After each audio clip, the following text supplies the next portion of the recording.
Hey, welcome. My name is Rachel Smith, and this is the Natural Health Rising podcast. I am a certified functional diagnostic nutrition practitioner and the owner of Natural Health Rising, which is my online holistic functional medicine company where I help people who have autoimmune diseases, chronic illnesses, mystery symptoms, and a whole host of other imbalances restore their health by natural means. On this podcast, you're going to hear conversations between myself and other health experts on functional medicine and general holistic health. My goal is to provide you with the tools you need in order to help you rise to your healthiest and happiest self. All right, Manan, thanks for being on the podcast. Super excited to be here. Awesome. So what I like to start out with is your background story. So tell us a little bit more about your personal journey as to what got you into your career and why you do what you do today. Yeah, so I'm a board certified otolaryngologist, which means we do ear, nose, and throat. And I was actually a music major in college, and I've always wanted to be a musician. And after college, I went to California, like many young musicians do. And I immediately realized that I have a face for radio and that I'm not going to be good enough to make it in music. And so I ended up, after a year of having an incredible time and working with some great musicians, I ended up deciding that for me, a better opportunity was to go back to medical school, which was something I'd also always loved. In medical school, I chose ear, nose, and throat because I loved having this opportunity to give people their hearing and their voices back. And what's been interesting is my journey has kind of shifted from music-based to more sinus and allergies because I personally suffer from severe allergies. And so when you do ear, nose, and throat, even though you think you're getting into to give people their hearing and their voice back, unfortunately, the boogers come with it. And that's because they're all connected. And so during my training, I ended up specializing in sinusitis and allergy treatment. And I fell in love with a wonderful woman who has a love for cats. And I have a terrible, terrible cat allergy. And so I had to figure out a way to be around her and the things that she loved. And so I ended up getting into what's called sublingual immunotherapy, which is basically a way, it's like an alternative to allergy shots that lets you cure your allergies. And so that's sort of my journey from musician to doctor, and then now to like allergy and sinus specialist. Okay. Amazing. So you're no longer allergic to cats. I'm allowed to be around cats. I used to have a life-threatening allergy, and now I'm at the point where I can be around them and everything is fine and I like them.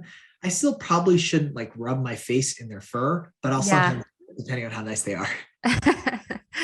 Oh my gosh. So you were telling me before that there's like 40 million Americans, I think, that are affected by allergies. And then all these people they're taking sprays and medications every day. So let's start with, first of all, what are the most common allergies that people are dealing with? Yeah. So like you said, there's actually 40 million Americans who suffer from environmental allergies. So this is a huge problem, which is good because that's what we focused our specialty on. And most patients are suffering from things like pollen allergies, dust mite allergies, and then cat and dog and pet allergies. There are, of course, a whole separate population of people who have food allergies. And one of the things that I wanted to kind of talk about is just this idea that allergies are increasing in the modern world. And part of the reason we think about this, or we think this is happening, is because of what we call the hygiene hypothesis. It's this idea that we've become essentially disconnected from nature in our day-to-day life today in the Western world. And as you grow up as a child, if you don't have enough exposure to nature, your immune system literally forgets that it's supposed to live in nature. And so what it ends up doing is it ends up mistaking things like pollen or cat or dog dander as an outside invader, when you and I realize that it doesn't make any sense for your immune system to have an allergy to trees, right? We live amongst trees, but it's been a really interesting thing to see. Mm-hmm. Yeah, the hygiene hypothesis. I've thought about that a lot with the rise in autoimmune diseases because I talk about that a lot, and like I have an autoimmune disease, so that's kind of my story. And I think it is really interesting to see how everything has skyrocketed in the past few decades. So, and also, maybe can you explain for people, like on this podcast, we've talked a lot about food sensitivities specifically, but we don't ever really talk about allergies a lot. Can you explain the difference between an allergy and maybe a sensitivity to something? Absolutely. That's a great question. So A sensitivity tends to be when you eat something, it makes you feel uncomfortable.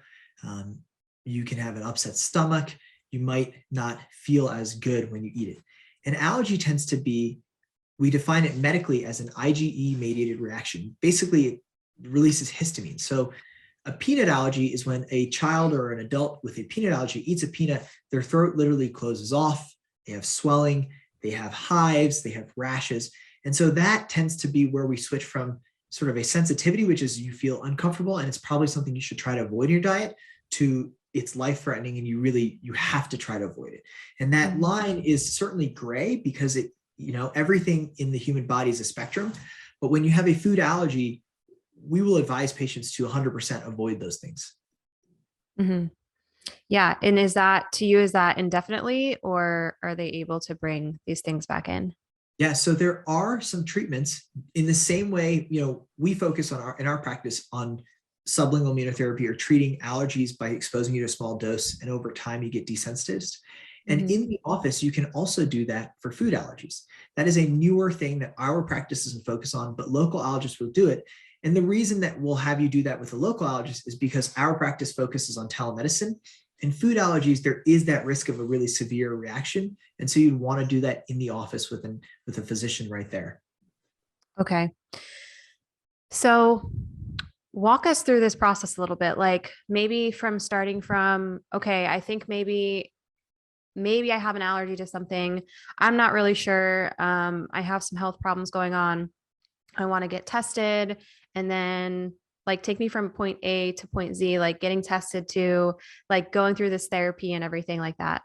Yeah, I love it. So, I trained in the traditional medical system, but one of the things that's been really cool with doing a startup is this idea that we aren't shackled by how the healthcare system and the health insurance system requires us to do medicine. We get to just kind of focus on doing medicine the way that I think it makes the most sense. And so with Winley, if you have an environmental allergy, right, you think you have allergies to pollen or dust or dog, or you're sneezing or congested. It used to be you'd have to go to a doctor's office, you'd wait in line, you'd get stuck 60 times. We've been able to streamline this a lot better. What we do is we send you a home allergy test. It uses IgE, which is the gold standard of allergy testing. It's a blood spot test. So you literally prick yourself in the finger and you drop a couple drops of blood onto a card. It's not like the Theranos, it's certainly a little bit more blood, but it's a nice card, and we send it to a CLIA certified lab. They then look at your blood for antibodies to see what you're specifically allergic to. And then our physicians will look at that allergy test result and prescribe you medications that allow your body to essentially become desensitized. So for example, Rachel, let's say you had an allergy to pollen, and if it was like mountain cedar, right? Cedar fever is a really common one. What we would do is we would give you a small dose of essentially ground up cedar pollen, and we would give it to you every day. And you take it under the tongue, it's a drop. And what happens is by exposing your body consistently to that allergen, over time, your body becomes desensitized. I like to think of it almost as like going to the gym for your immune system, right? You strengthen it. You start with a really small dose and a small weight. And as you increase the weight or you increase the dose, your immune system starts to learn how to handle it. And the beauty of this treatment is within 3 to 5 years, after you stop, your body just no longer responds to that cedar or that pollen.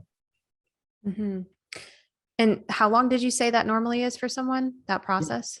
So for most patients, they're going to notice benefits between 3 to 6 months. And then you want to be on treatment for about 3 to 5 years. The way I think about this is it's like working out, right? As much as I wish I could get abs in 8 weeks, the way the magazines tell me, if I want to actually change my body, I have to do something consistently. And it's the same thing for immune therapy. Okay. That's amazing. And what about the medications and the sprays that people are normally getting? What are those normally? And what kind of side effects do those have on people? Or like, why wouldn't we want to go that route? Yeah, exactly. So the most common medications patients are using for their allergies are over-the-counter things like Benadryl, Zyrtec, Claritin. And then some of the sprays are things like Flonase, Azolastine, Atrovent. A lot of these sprays are over-the-counter. And here's what I tell patients. If you have allergies for a couple days a year, I think it's probably okay to use an allergy pill like that. It's not that one-time use is going to cause an issue, but I always try to think about if you're using a medication every day, should you be masking your symptoms or should you actually fix the root cause, right? So Benadryl is an antihistamine, but it crosses the blood-brain barrier. And what that means is patients are going to be foggy and sedated. And we actually tell people, like, you shouldn't drive a car or operate heavy machinery or do it or make big decisions when you're on these medications. And so when patients tell me they're using it every day, I start to think, is that really how you want to live your life? Same thing with the topical nasal steroids. They're incredibly safe for short-term use, but there are some risks of things like cataracts or just overall changes by taking a steroid every day. And so if you are using these medications for a prolonged period of time, it might make sense to just do immunotherapy and actually fix the problem as opposed to continuously masking the symptoms. Right. And then what I see too in my practice is people will get put on medications and then they kind of don't even realize that the medication's causing the side effect. And then next thing you know, they're on it for a few years and their health gets worse and worse. And they're like, I don't know, I have this brain fog and this joint pain and all these things going on. And then I look and they have, at this point, they have 5-10 medications. And I'm like, well, did you know that all of these medications could most likely be the reason why you're having these side effects? And people just don't think of it because they're just told this is what you're supposed to do. This is what you're supposed to take. And unfortunately, that's how it is. And so thank you for people like you who are going this opposite route and being like, no, we can just fix that. You don't need to be on medications that's going to give you brain fog and potentially cause cataracts. Like, that's crazy to me. Why would we want to do that? And I think, going back from our standpoint as a specialist, I think one of the challenges of the traditional medical system is everyone is sent to a specialist. And while that's great, I think I certainly have the ability to know a lot about allergies and sinuses because it's all what I do. If you don't have somebody like you, who's sort of the quarterback of the team, who's sort of watching what's happening, if you don't have a primary point person, like your functional medicine or your primary care doctor, or somebody who's just watching out to make sure that all these medications aren't overlapping, we see so many patients nowadays who are on 15 different medications that one specialist gave them and another specialist gave them, and they're counteracting and they're just making people unhealthy. It's super important to have someone who you work with who manages your whole health functionally. Yes, absolutely. Every time I get a new client, like, I'm looking at the symptom checker and interactions and things like that. And because I'm trying to put them on supplements, and obviously that's not a long-term thing either. We're trying to make that swap first, get them healthy with other things, and then over time taper them off of stuff. But yeah, absolutely. I think that people often forget because they're going to so many different people. And next thing you know, you've got 20 medications and you don't even remember why you're taking them. And so one of the things we love about this idea of immunotherapy is it is a prescription medication, right? The FDA regulates these and makes sure that these are, safe and effective for humans. These extracts were made for allergy shots, and now we give them to you by mouth. But really, when you look at the ingredients of these FDA-approved allergy shot extracts, it's just ground up pollen. And in fact, if you look at the history, my senior partner at my practice is 70, and he's still kind of going along. And he tells me that back in the day, the ENTs and the allergists were actually going out to the field and finding like pollen and grinding it up with a mortar and pestle and injecting it. Now, the FDA realized at some point, like, maybe that's not a good idea. Maybe this should be standardized. Mm-hmm. But what's really cool is these are literally just pieces of pollen. And so I like that idea of exposing yourself naturally to what's causing the symptoms and letting your body fix it, as opposed to taking a drug to try to change it. Right. How long has this therapy been around for? So the initial immunotherapy started in 1911. There were farmers who were having hay fever, and there were physicians that realized, as I said, they could literally take some of the hay and grind it up and inject it or give it to the farmers. And over time, if you gave the farmers small doses, the field hands and the farmers, their immune system would just change naturally. And so for years, allergists and ENTs were sort of making their own extracts.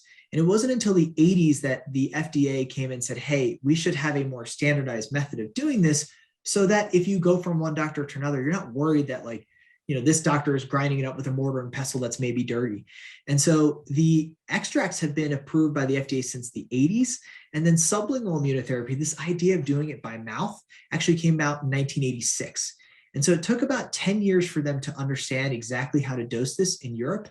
And it wasn't approved by the World Health Organization until 2000. But what's really interesting about our modern healthcare system is this was approved in 2000, and it's 2022, but it's just coming to the United States. What you're going to find is younger physicians like me, trained on it in their clinical training, but the older physicians are still stuck to their allergy shot method, which is fine and it works great. But I think it's really interesting to me when I look at the timeline, how long it takes for medical innovation to actually get out into the community. Yes, it's always like 10, 20 years before. I mean, we're talking about leaky gut, for example. Everyone was like, "Oh, that's nonsense. That how can your gut leak? Like that's the stupidest term. That doesn't make any sense." And now we're like, "Oh, wow, there's a gut brain connection.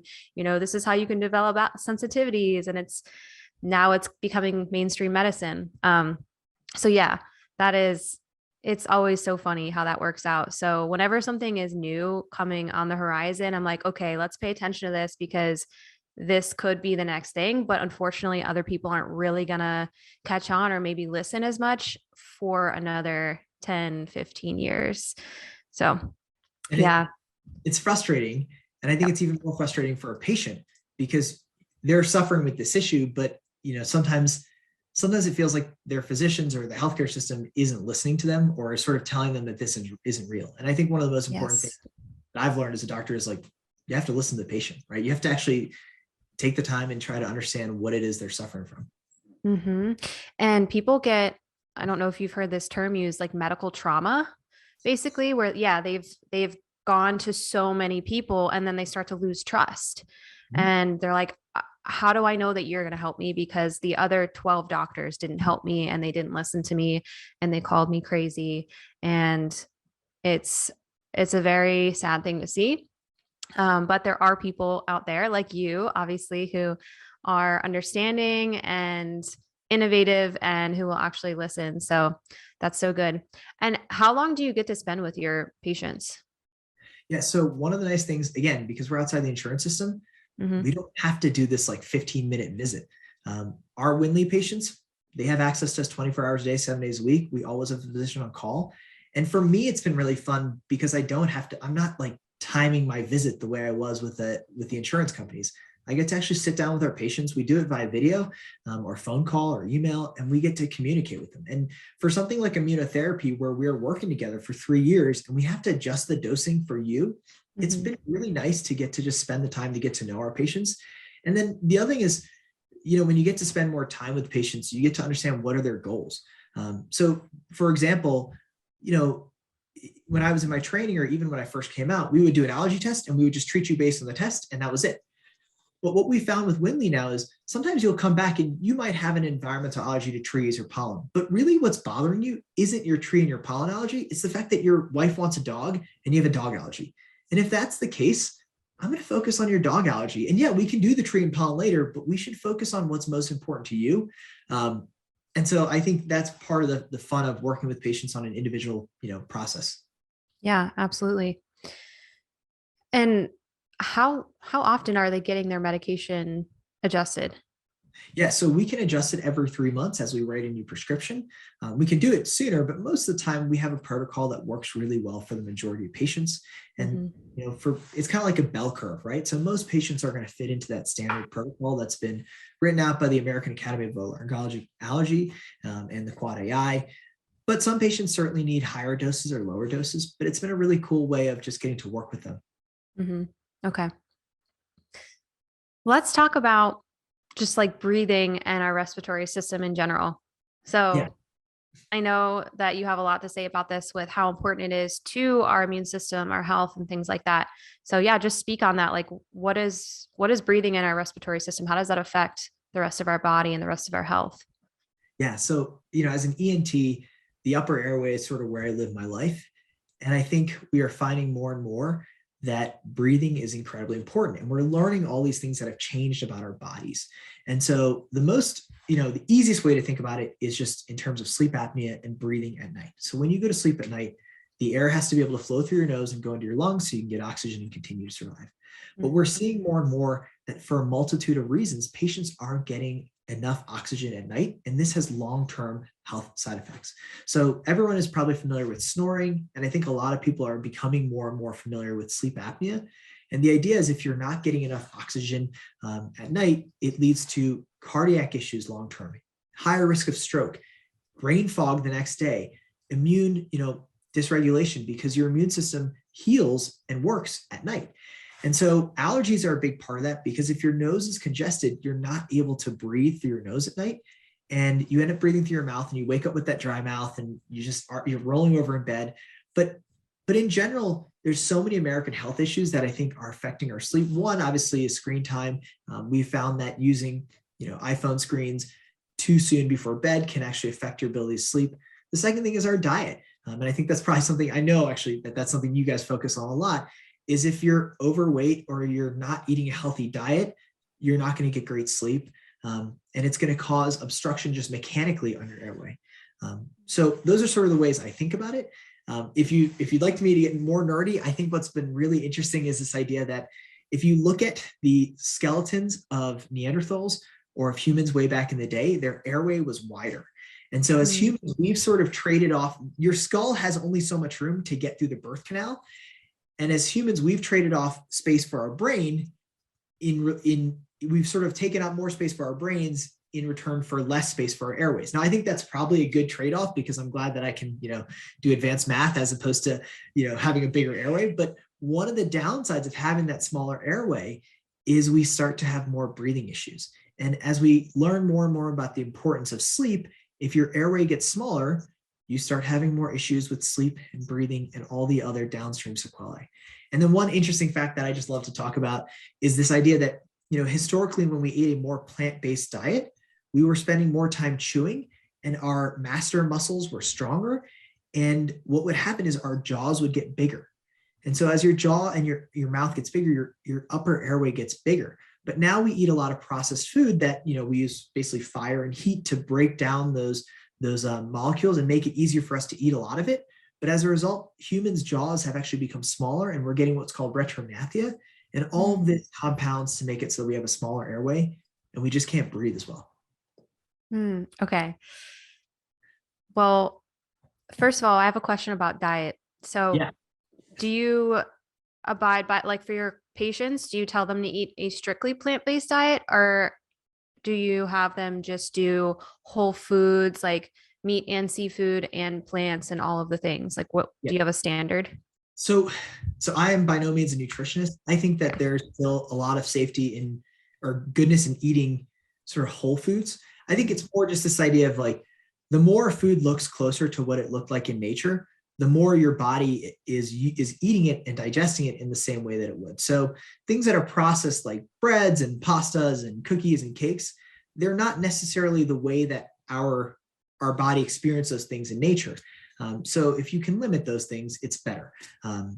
But I mean, personally, I think, I personally do eat some meat. I think it's better to eat local meat, but I know there's a lot of debate about that. And I'm by no means a nutritionist.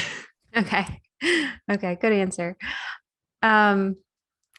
With the changes of the jaw structure and the airway structure, do you feel that only has to do with the brain size and the diet, or is it also the fact that we have been breathing differently? Like, we breathe through our mouths a lot now, and there's this whole big thing, like nose breathing versus mouth breathing. And luckily, I've always been a nose breather. I never had that issue where I had to, like, change to breathing through my nose from my mouth. But yeah, if you want to speak on that, if you have anything to add to the differences and why that change has come about, or like what that does to our bodies. Yeah. And so in terms of why that change has come about, there's a bunch of different theories. Obviously, there are some that are less proven and some that are more. But ultimately, your nose is there for a reason. Inside your nose, you have these things called nasal turbinates, and they are there to humidify the air so the air gets warmed. You also have nasal hairs, which kind of help trap bacteria, and you have mucus that also traps bacteria. And so we know that it is better to breathe through the nose because it just provides a layer of protection between your lungs and the outside air. And so you're going to have less bacteria and less, pathogens that come in general if you're breathing mostly through your nose than through your mouth. Your mouth is made for eating food. There are anatomical things that as a surgeon we work on, like a deviated nasal septum, polyps, sinusitis that we do to try to help open up the nose.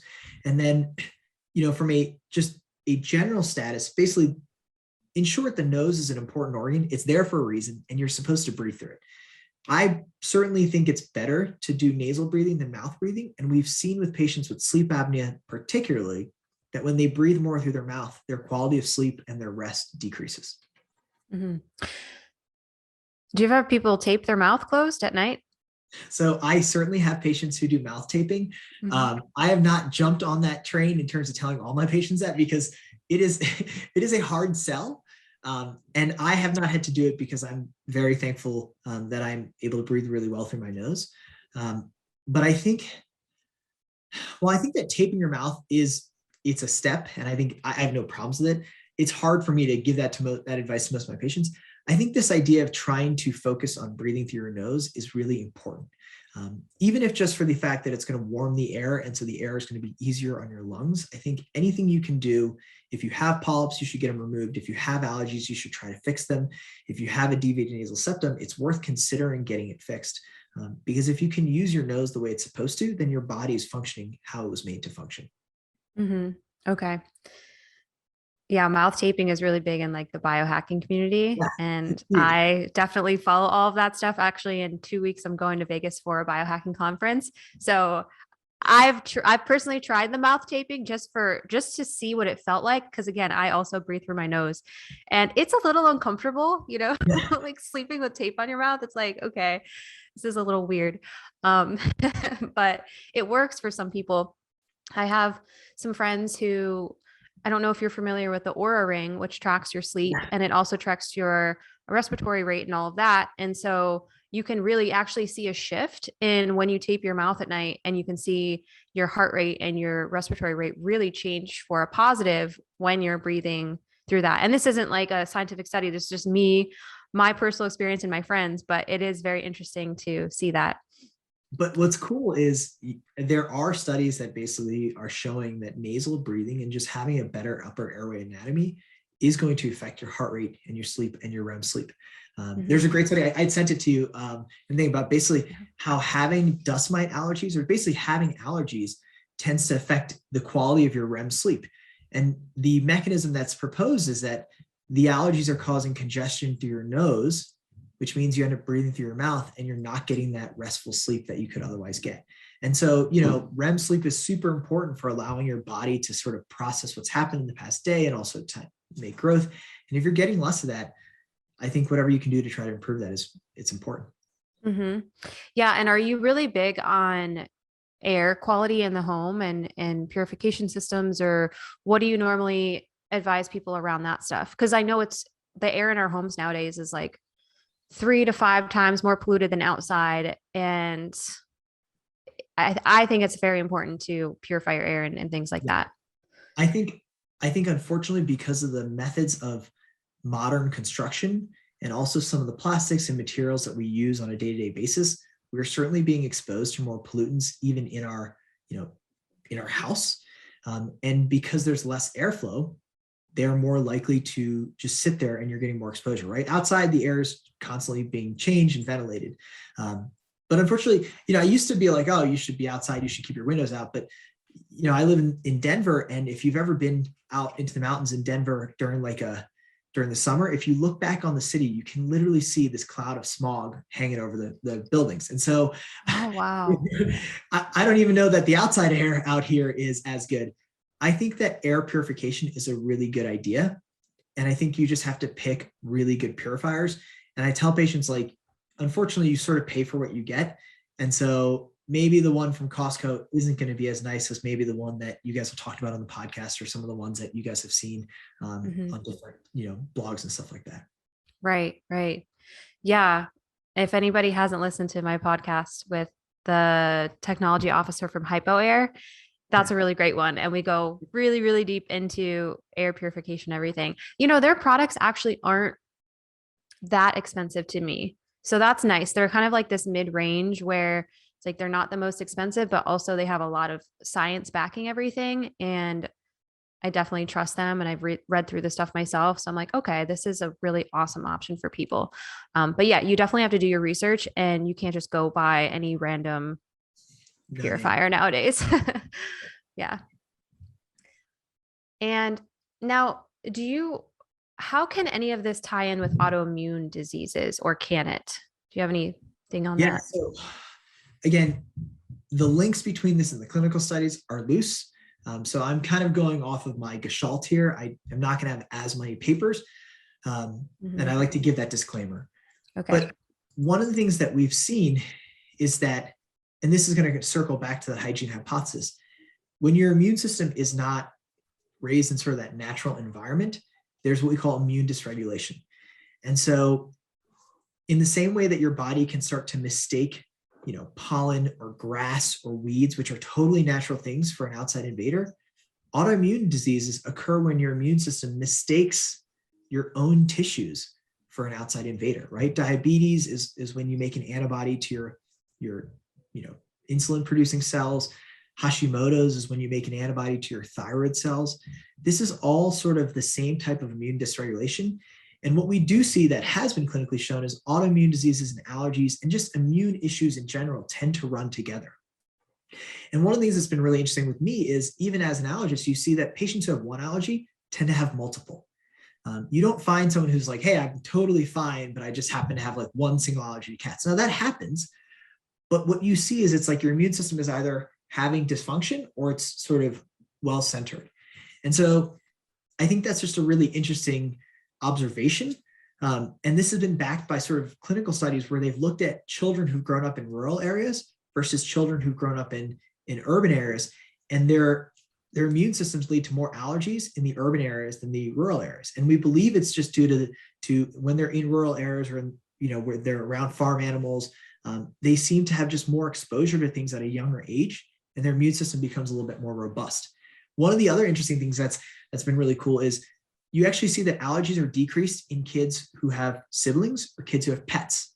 And again, we think it's just they're getting more of that exposure at a younger age to the natural environment. And so, yeah, I mean, tell me a little bit about your sort of what you guys are seeing in the autoimmune pathway. Do you see in your patient populations allergies and autoimmune sort of related, or do you see them separate? That's a good question. I see them both. I don't really focus on allergies a lot, and my focus is just like a whole person based approach. Like, let's get rid of all of your symptoms, basically. And so I don't focus on one specific thing. It's like, what's going on in the gut, what's going on with the hormones. And then we take, basically, I do take away a lot of usually allergic and sensitive foods for somebody while we're healing the body. And then we can start to reintroduce things. We take away a lot of stuff that is harmful in the environment, like any kind of environmental toxins. And so we're like lowering the toxin burden on people, because I believe that is also a big part of the rise in these kinds of issues. Is since the Industrial Revolution, it's just like we're keep adding more and more crap to our environment. And it's like our bodies weren't meant to handle that much stuff. Yeah. So that is a super important step for us. And what I see is as long as we're doing all of those things, as long as we're addressing diet, sleep, exercise, managing stress is really big. And even any kind of like emotional traumas and things like that. Now, I'm not a therapist, so I do send people off for that stuff, but I do a little bit of emotional work with them.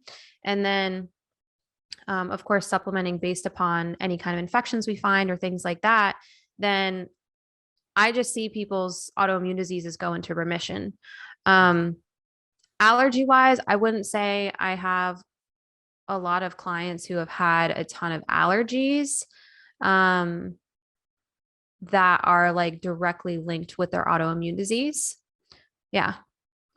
Cool. Yeah. I think I love this idea of just like, if you manage everything holistically in more of a natural way, you're going to fix the root cause, as opposed to just adding on a bunch of bandages to someone who's got 1,000 paper cuts. Absolutely. Yeah. So what can people do what's your standard for people when you see them and you're trying to help them live an overall healthier life holistically? Like, yes, they're doing these immunotherapies, but what else are you having them do? Yeah. So, I mean, I think certainly one of the things I encourage patients to do is talk to somebody like you about diet, about exercise and sleep. Sometimes we can, for patients who are on the borderline, or I obviously, as a specialist, I love treating patients through immunotherapy and through surgery and through all these things. But a lot of our goal is to try to prevent you from ever having to see me. And so I, and my friends and family talk a lot about how can you make sure you're getting that exposure to nature and you're living more of a natural life? You're eating a wide variety of green fruits and vegetables. You're eating meats that are hopefully less, more natural, come from local farmers and have less hormones in them. And you're making sure you're using your body on a day-to-day basis, right? I mean, the amount of times, and I get it. I'm a parent of 3, so there's so many times where I'm like, I don't feel like exercising today. The kids are screaming. I just got tired. But if you're not using your body, and then you're not resting your body, and you're not giving your body the fuel that it needs, which is like fruits, vegetables, lean meats, and natural foods, and with vitamins and minerals, you're going to have that dysregulation. So I think the biggest focus from a preventative standpoint is it's all the stuff that we all know that we're supposed to do, but it's keeping it at the forefront and continuing to commit to doing it. And so my wife and I, we try to commit to like X amount of exercise a week, even though I hate doing it, even though I'm like, man, I have a big surgery tomorrow. You have to stick to that habit, because if you don't have that habit of trying to keep your body sort of used the way it's supposed to, you're going to end up far down the path and you'll have a problem. Then certainly there's specialists like me who can fix it, but it's way better to not have to see me in the first place. Mm-hmm. Yeah. I think that is something that people struggle with, is they all know that they need to do those things. Everybody knows. And then just making sure that you do them. Right. And I know with a lot of my clients and even with myself, it's like you go so long with kind of pushing those things off and then you get sick. Right. And then you're like, oh, now I have to do those things. But if we can get into the mindset, we have to start with preventative stuff. We need to just do it now, because it's so much easier than waiting until you get sick and actually like saving your money and just living a healthy life and putting all of those things at the forefront. So, yeah, I love that. And do you guys have like specific, schedules? Like, how do you stay on track with all of that stuff, and how do you stay motivated, and how do you explain that to your clients? Yeah. And so, everyone has a different system. I live and die by my calendar, because what I've realized is if I have a to-do list, none of it happens. But if I schedule out the time, then I just know like at this time, I'm supposed to be doing this. And so I schedule my exercise. I have to be honest, I actually schedule our food prep every Friday and every Sunday, because what happens is we don't do that. As you probably know, and you guys have talked about in this podcast, the options that you have for food that are readily available are typically not what you want to be eating. And so I just know that if I don't set out the time to make, this many healthy meals and plan this many lunches and plan this many workouts, I just know that I'm going to have a bad week. And I always try not to, but it's in that moment when you give yourself the free will that you make a bad choice, right? Because when I'm stressed and I'm angry, that cookie looks so much better than the salad I know I should eat. And so using a schedule has been a huge thing for me. And even with all of our immunotherapy patients, we say like, hey, you have to make this a routine. You have to make it a habit. I think everyone talks about the book, The Power of Habits, but habits are sort of how we make changes. Willpower is just a really harder, it is much harder to make change based on willpower than it is to make changes based on habit. Mm-hmm. Yeah. Are you talking about Atomic Habits or a different book? Yeah. Yeah. Atomic Habits. Okay. Yes, that's a really good book. Awesome. And let's talk a little bit about your surgery though. So you're still doing surgery, and how often are you doing it? What kinds of things are you performing? And like, where does it have to get in someone's health to have to get surgery? Yeah. And so part of the reason I'm still doing surgeries, I think there's a lot of online doctors who sort of lose their touch with clinical care. And I think patients come to us because they know that we're real physicians, and we're actually, we're in the clinic, we're actually seeing patients, and we're making sure we're staying up to date on the most cutting-edge research. One of our goals with Winley is to not just be like another online service. It's to be a medical practice that you can access in the most convenient way for you. And so a lot of the surgeries we do are in the nasal and sinus and allergy sort of space. But the way I think about it is like immunotherapy and allergy treatment is a way of sort of preventing this from happening. But there are some patients who, if the allergies get so bad or that they're swelling in the nose and their sinuses scar off, we have to do surgery. And the way that sinus surgery works is really in your face, you have these sinuses. They're sort of, I like to think of the nose as a hallway, and there are rooms off of the hallway, kind of like if you're in a hotel. And the sinuses are those rooms off the hallway. And the sinuses exist for a couple different reasons. The first is we think that they sort of provide a crumple zone for trauma, right? So you have these sort of these like pockets around your eyes and around your face that protect your brain from any trauma. They sort of crumple and they would absorb the force. The second thing is I think if your skull was filled with that much bone, it would be super heavy and our necks would just be tired all the time. But we don't really know why we have sinuses. We know that they're preserved across a lot of species. And so they seriously, most likely have some importance. But one of the things that can happen is if you think about this hallway and rooms off the hallway model, if you get an infection, the doorway to the sinus can get scarred and swollen and it swells shut. And what happens then is bacteria get stuck in the room. And if you've ever left like a sandwich in a Tupperware or any sort of food in a Tupperware, what happens when it's sealed in an environment? If there's no air to help clean it out, it gets moldy and bacteria grows. And so sinus surgery is really this process of going in and widening that door so air can go in. And then you can also use sprays to wash it out. And so certainly we do a lot of sinus surgery. We take polyps out. And then of course, unfortunately, because people still smoke, we do a lot of head and neck cancer surgery and things like that. Oh, wow. But I think the way I view it is it's a spectrum, right? And so one of the things that I like to do is I like to think, how can I fix you without surgery? Okay, you've broken your nose, you fell off, a ladder. At this point, we do need to do surgery, but how can we get you back to more of your normal, natural, setting to where you can breathe better? And so, the surgeries are really quick and they're easy. And then if you have a sinus infection to where you can't, your sinus anatomy has changed, we just try to get it back to the normal setting. Mm-hmm. Okay. What causes polyps? Yeah, so we think that polyps are associated with allergies, but certainly it can be caused from other things. Nasal polyps are essentially, they look like little bags of water almost inside your nose. And what happens is we think it's from allergies or some sort of irritation in the nose. The tissue just starts to proliferate and grow and it starts to block things off. And so for patients with polyps, there are patients who are just like, my stuffiness just keeps getting worse and worse and worse until eventually it's constant. And so one way I tell patients to think is it allergies or is it anatomical? Is it constant, right? If you're like, hey, when I'm around pollen, my nose stuffs up, but then when I'm not around it, it opens up, that's usually okay. That's a time to start thinking about treating your allergies. But if you're someone who's like, my nose closed off 3 months ago and it has never, ever opened up, and also I've got this headache that's gotten worse every day, that's when you need to go see a specialist and have somebody look in your nose. Okay, so those could be symptoms of polyps. And are the polyps, are they going to be high enough in the cavity where you can't see them? Like if I looked in my nose, right? Yeah. I'm like, oh, I don't see anything in there. I must be fine. Yeah. I just have a stuffy nose. Yeah. No, so unfortunately, they are high enough to where you would need a specialist or a doctor to look in there. We use what's called a nasal endoscope, which is a little telescope that we put in the nose to look inside. And what's been interesting is sometimes things are so far back that even our primary care colleagues with their their otoscope, that classic thing that they look in the nose with, can't see it.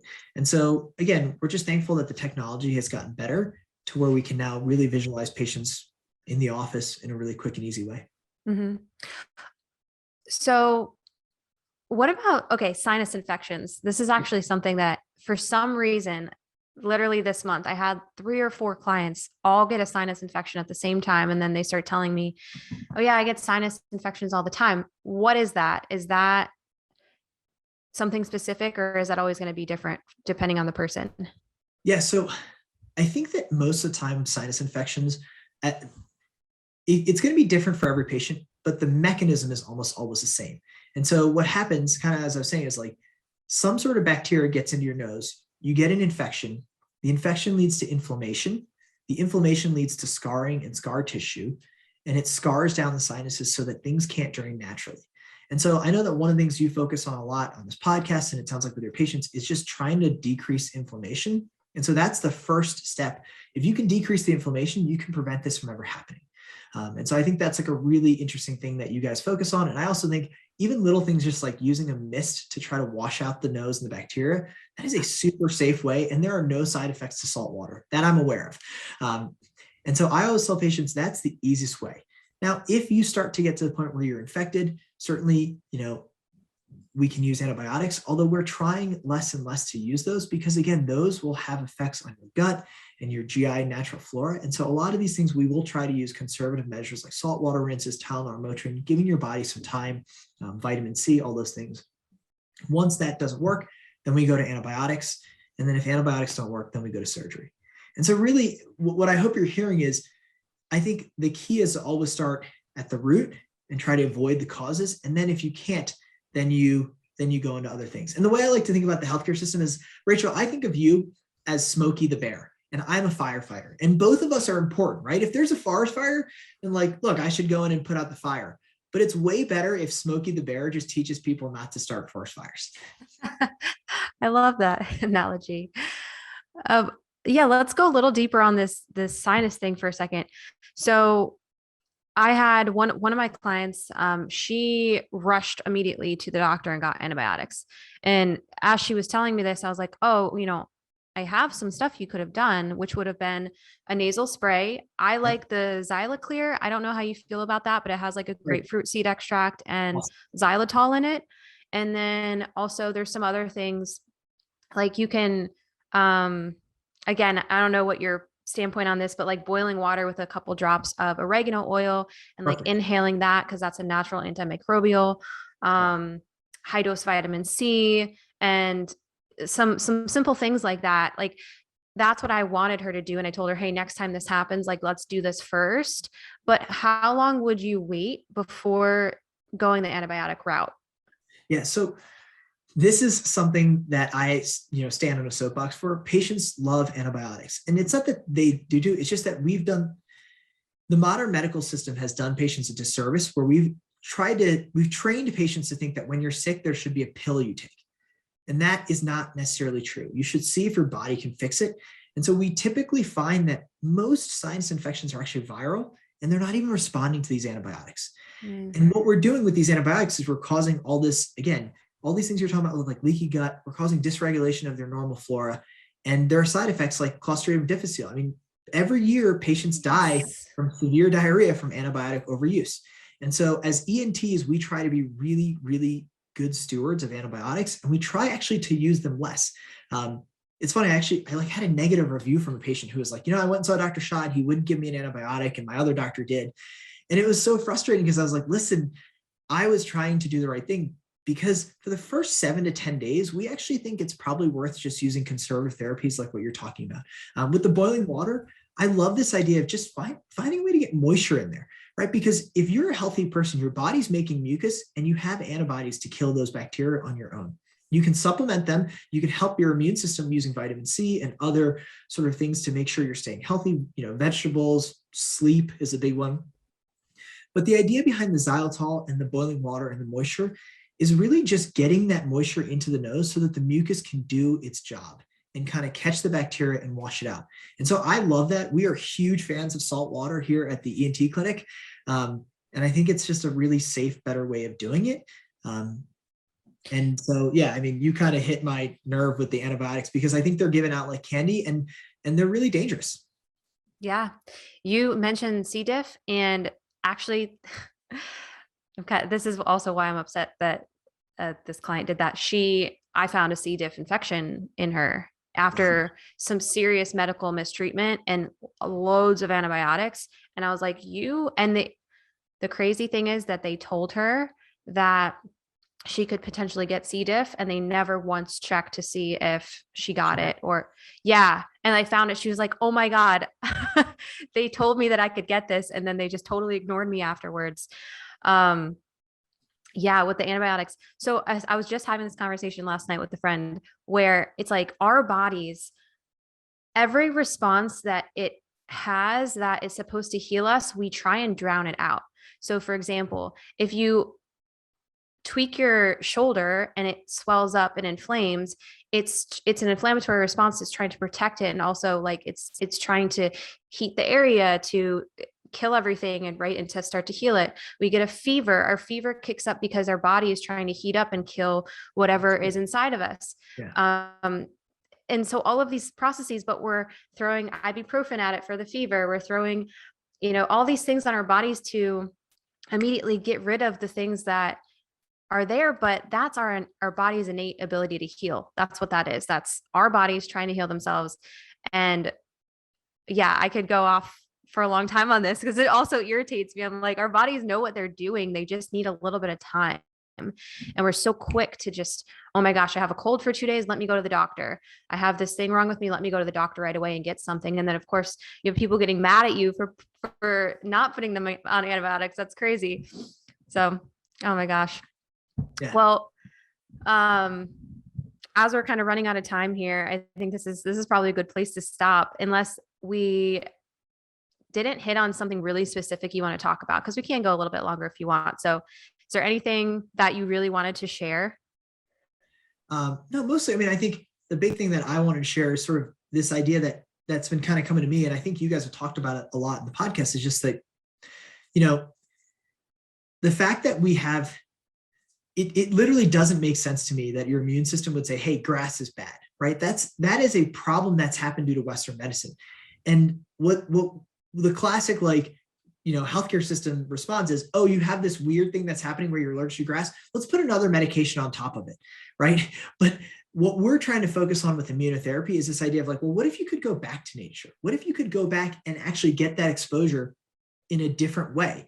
And so all we're trying to focus on with immunotherapy is this idea of can we expose you to nature every day in a small way, so your body naturally learns that the grass or the pollen or the trees that you think are bad actually aren't bad. And I think a lot of your therapies also focus on this idea of well, what if we could kind of reteach your immune system that instead of over-responding, we can actually fix the root cause without using medications. And I think that's sort of this really interesting concept. And that's part of what made me want to reach out to you. And I think part of what made me love sort of the initial things. And then you guys did this great podcast on LPR, which I think, again, is something that's under-recognized. And I think our diet is leading to a lot of acid reflux. But I don't want to go down that whole rabbit hole, because I think you did a great job of covering it. Oh, thank you. Okay. Well, I always like to ask if you could leave the listeners with just one thing that they can take this week to help them live a healthier, happier life, what would that be? I would say the biggest thing is what we've been kind of talking about is if you can try to focus on breathing through your nose, and you can try to focus on getting better quality sleep. If you can get better quality sleep where you're restful, where you're sitting in a dark environment for about 20 minutes before sleep, you're not using your phone, you're going to sleep every night at the same time, and you're sleeping when it's dark outside, which is when our bodies are sort of made to sleep. I think if you do that, you can make a marked change on your immune system that is just better than anything we can do with outside other medications. Mm-hmm. Yeah, great advice. Sleep is so important for healing. So important. So thank you so much for taking the time to chat. I'm really glad that we were able to connect, and go ahead and share any information about your practice, about the immunotherapy that you want people to know, where they can reach out to you and find you and everything. Yeah, you can find us at Windley, which is spelled WYNDLY.com, Windley.com. The reason we picked the name is because we wanted to kind of evoke that idea of being able to breathe free. And then we put a Y in there because it's based on you, right? We didn't want this to be about our health insurance or about, what matter for the doctors. This is about making a practice that really helps people kind of breathe better. For me, I'm in Denver. We moved our family here to Denver because we wanted to be outside, and I want to get people outside. And so the fact that allergies keep some people from being outside, it's sort of something I'm passionate about fixing. Mm-hmm. Great. We'll put that in the show notes too, so they can just click it and go to the website. So thank you again. And we'll have to maybe do another part. Maybe we can get nerdier with some of these other studies and things like that that I have in front of me right now. Yeah, sorry, I sent you a bunch of stuff, but I thought it was exciting. And feel free to share it with the audience as well. I will. I can put that in the show notes as well. So we have 5 or 6 studies that we can link up if anybody wants to read all that. All right. Thank you, Manan. Yeah, you nailed it. Yes. Rachel, thanks so much for having me. Super excited to get to chat with you. I think you've been doing just an incredible podcast in the past couple of months, just bringing a lot of issues that I think otherwise patients aren't hearing about in a really clean and easy to digest way. Thank you. I appreciate that. Thanks for watching the episode. I really hope you enjoyed it. And if you did, make sure that you like the video and leave a comment and share it with a friend who really needs to hear it. Because when you share this information, you're also going to help other people level up their health. And if you or somebody else you know wants to work on their health and they're looking for a functional medicine practitioner, feel free to reach out to me to apply to work together. Thanks for watching, and keep striving to become your healthiest, happiest self.